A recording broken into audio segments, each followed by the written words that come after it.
Fala, meus queridos e minhas queridas, tudo bem com vocês? Aqui é o professor Sérgio Coelho conversando um pouquinho com vocês. Lembrando aí que a gente está discutindo um pouco sobre Ásia e falando mais especificamente sobre a Ásia Seca, também conhecida aí como Oriente Médio, perfeito? No Oriente Médio nós temos alguns conflitos em curso, que são conflitos bastante importantes dentro da geopolítica mundial, perfeito? Falamos aí, estamos conversando sobre o conflito Israelo-Palestina, mas nós não só de Israel e Palestina vive o Oriente Médio, perfeito?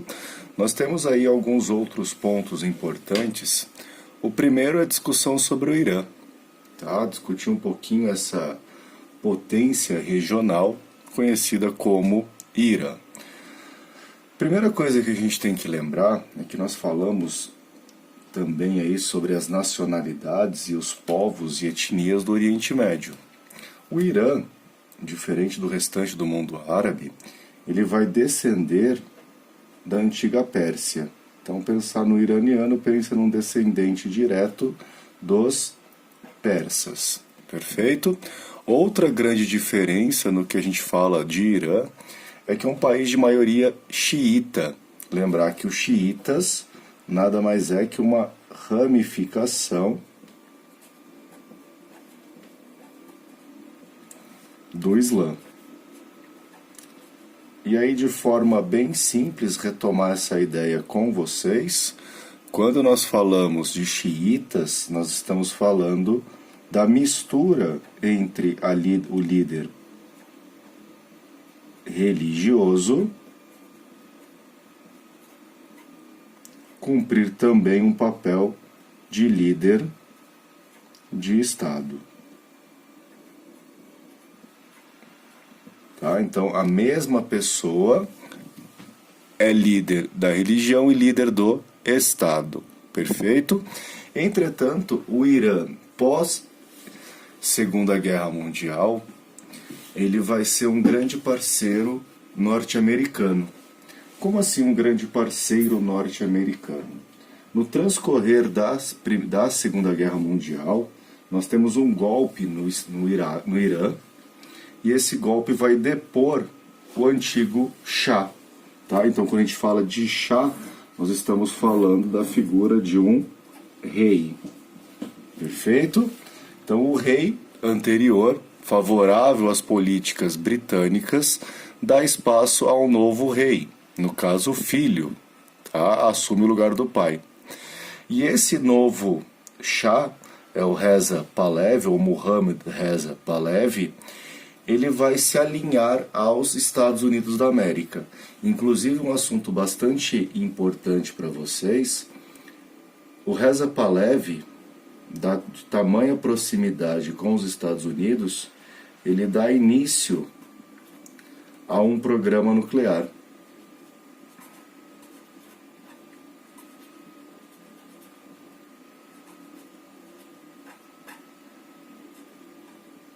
Isso já nos anos de 1950.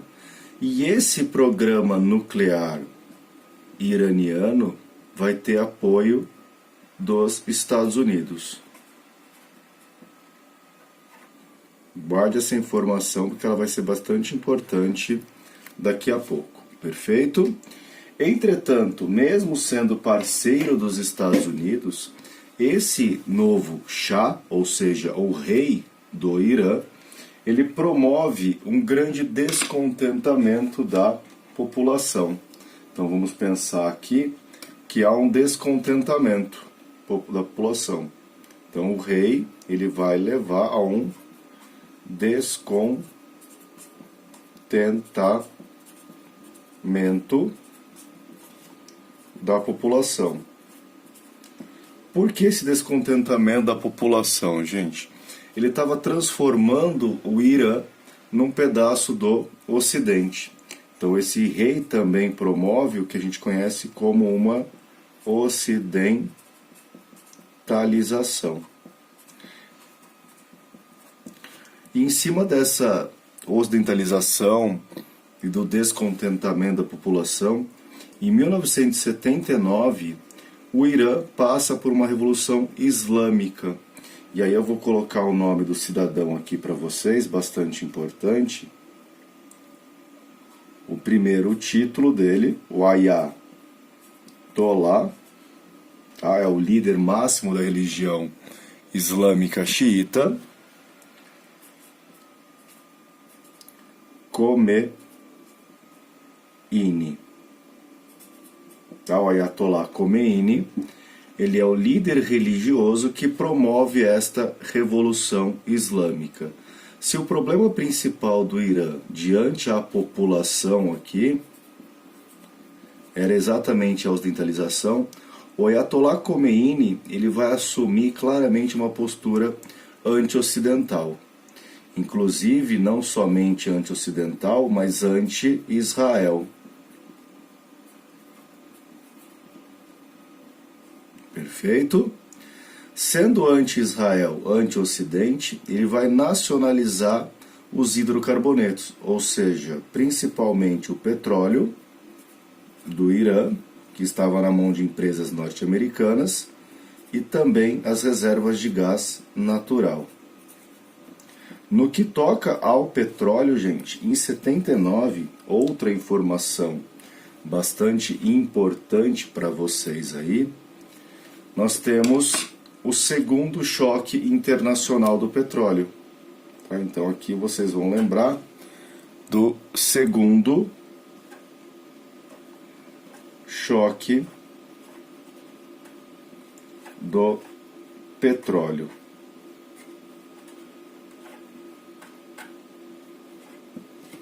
Perfeito?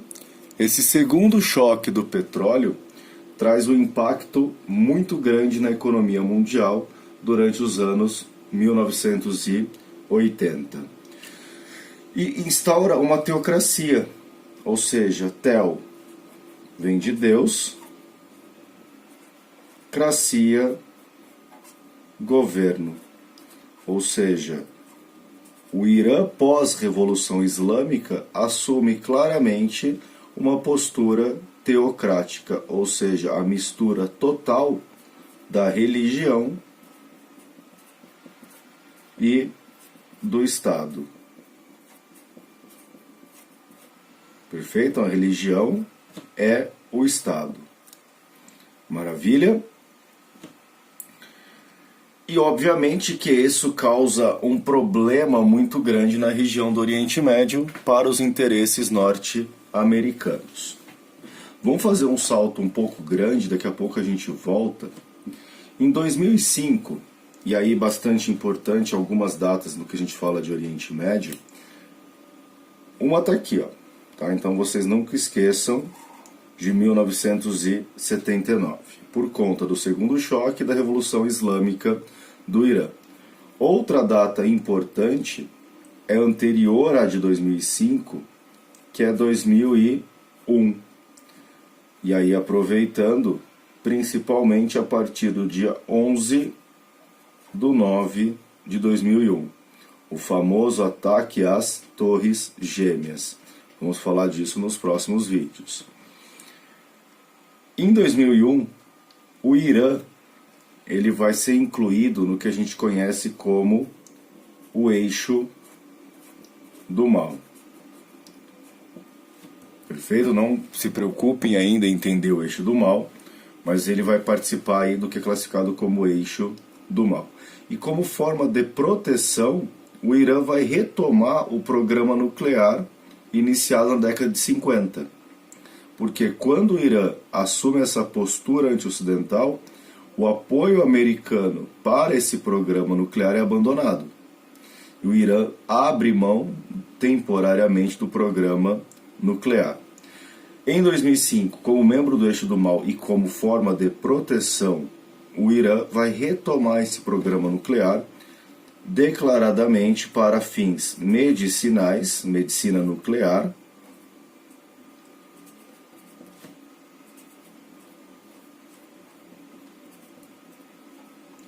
e energético.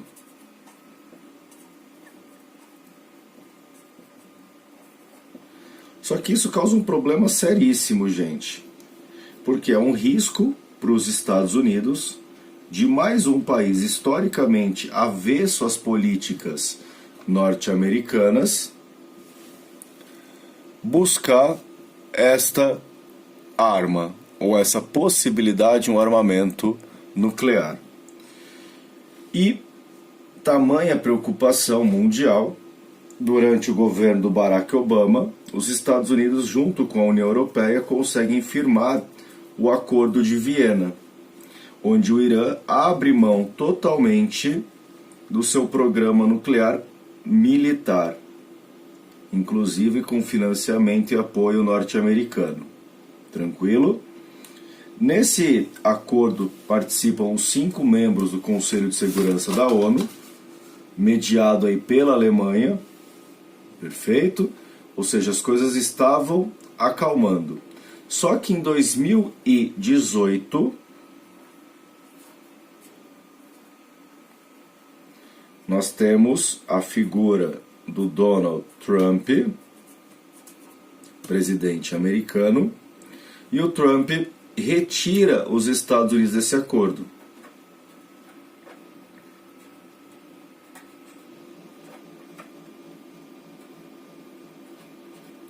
E tudo aquilo que foi arquitetado pela União Europeia, pela Rússia, pela Alemanha, vai por água abaixo.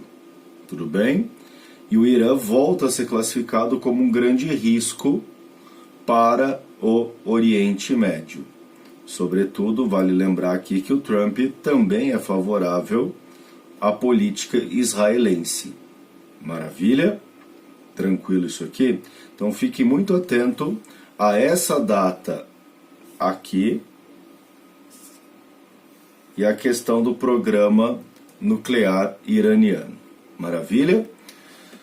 Resolvido isso, gente, vamos cruzar informações e fazer uma viagem um pouco maior, porque a gente vai ter que falar de Iraque, o país vizinho ao Irã. Então acho bastante importante aí vocês acompanharem estas aulas na presença de um mapa do Oriente Médio, para vocês localizarem do que a gente está falando. O Iraque, diferente do Irã, que descende da Pérsia, o Iraque pertence à antiga Mesopotâmia. Então aqui é a antiga Mesopotâmia. Ou seja, a área entre rios. No caso, o Tigres e o Eufrates. Semelhanças com o Irã, do Iraque com o Irã. Ele é um país de maioria numérica xiita. Perceba aqui que nós estamos falando de 90% do país. Enquanto os sunitas, que é o outro ramo que não mistura Estado e religião teoricamente, era a minoria. Só que em 1978, ou seja, um ano antes da Revolução Islâmica do Irã, um cara chamado Saddam Hussein, através de um golpe militar, assume o poder no Iraque. Qual que é o problema e a vantagem do Saddam? O Saddam Hussein no Iraque, ele é sunita. E aí as noções de maioria e minoria dentro da geopolítica internacional está muito relacionado a quem tem o poder. Então, o Saddam Hussein pega uma minoria numérica e transforma numa maioria de poder. Tranquilo? E obviamente que existe no Oriente Médio um temor pelo espalhamento da Revolução Iraniana, ou seja, da Revolução Islâmica.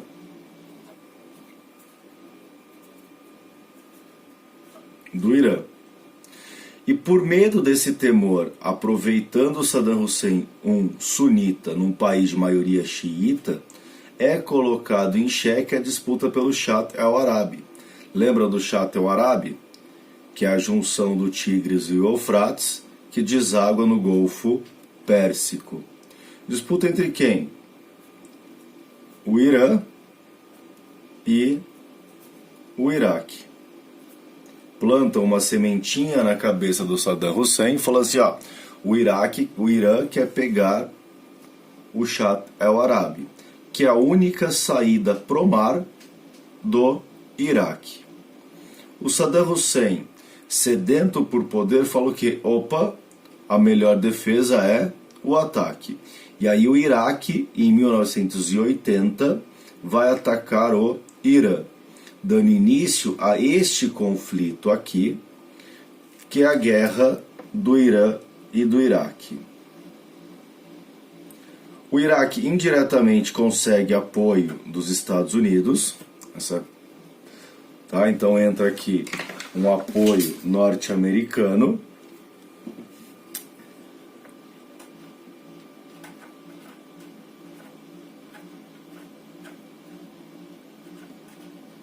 Ah, professor, então quer dizer, se os Estados Unidos apoiaram o Iraque, a União Soviética vai apoiar o Irã? Não, não tem o apoio da União Soviética. Por quê? A revolução é islâmica e não socialista. Tranquilo? Esse apoio americano vai durar exatamente 8 anos. Então, de 1980 a 1988, os Estados Unidos indiretamente, tá? Então, apoio dos Estados Unidos, indireto,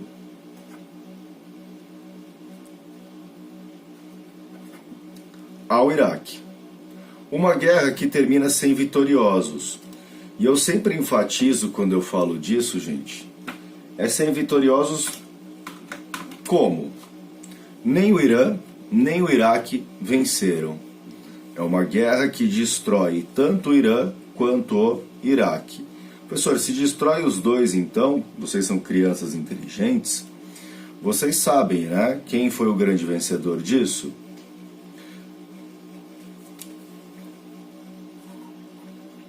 Os Estados Unidos e Israel.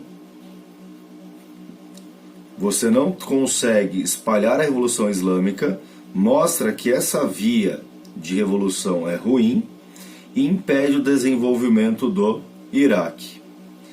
E essa retirada do apoio americano em 88, o abandono que os Estados Unidos promovem em relação ao Iraque, deixa uma dívida gigantesca no Iraque, e o Iraque vai cobrar essa dívida de um pequeno país chamado Kuwait, que é um pedacinho de terra com muito, mas muito petróleo embaixo.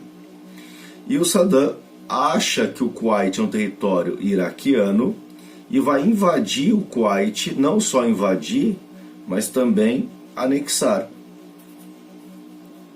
Depõe o rei do Kuwait e ele se torna o presidente também do Kuwait. Ou seja, o Kuwait vira um pedaço do Iraque. E obviamente, se tem muito petróleo embaixo no mundo pós-Guerra Fria, o Ocidente vai olhar para isso e falar assim, opa, isso não faz parte da noção de mundo livre que nós conhecemos.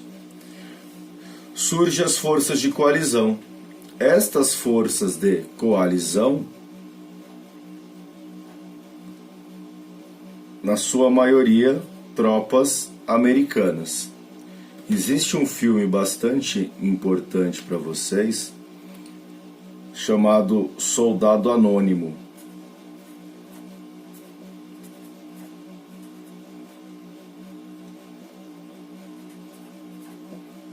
Que em inglês é Jarhead. Vale a pena a gente assistir, vocês que tiverem curiosidade aí, vocês assistirem esse filme. E essas forças de coalizão atacam o Iraque. Mas o legal aqui, gente, a gente pensar nos desdobramentos mais recentes, já no século XXI, que o Iraque era governado pelo Saddam Hussein, não era?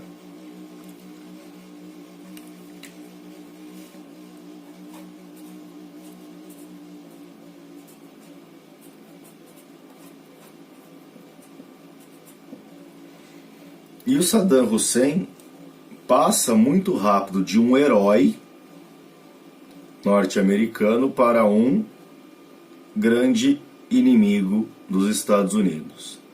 Quando Saddam Hussein vê que vai perder a guerra, ele manda as tropas do exército iraquiano se retirar do pequeno Kuwait. Só que não é simplesmente se retirar. ele manda colocar fogo em todos os poços de petróleo do caminho. O deserto entra em chamas. E esse incêndio, ele tem outra consequência aqui, que é o terceiro choque do petróleo.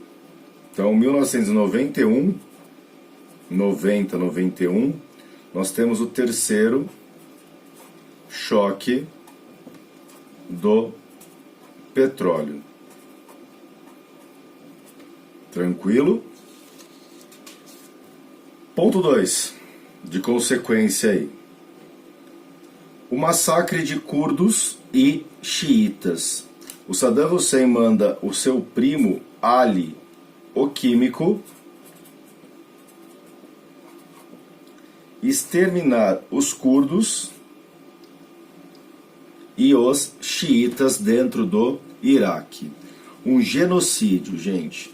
Não é só um genocídio. Com esse nome, Ali, o químico, dá para ter ideia aí que tipo de armamento ele usou. Então, o Ali, com o aval do Saddam Hussein, ele vai se utilizar de armas químicas. Exemplo aqui, o gás mostarda. Tá? Então, o gás mostarda foi usado nos anos 90, comecinho dos anos 90, dentro do Iraque para matar iraquianos. O Saddam Hussein é o primeiro líder mundial, talvez o único, que utilizou armas químicas contra a sua própria população. Não existiu outro cidadão, outra grande liderança que fez isso. Perfeito? E isso promove também o isolamento do Iraque. Então o Iraque fica isolado dentro do mundo árabe. O Saddam Hussein faz com que o Iraque fique isolado. Perfeito? E voltamos a falar do Iraque já nos anos 2000. Mas para isso a gente precisa voltar um pouco. E isso vai ficar para o nosso próximo vídeo. Tranquilo? Aquele forte abraço. E não se esqueçam, o Iraque ficou isolado.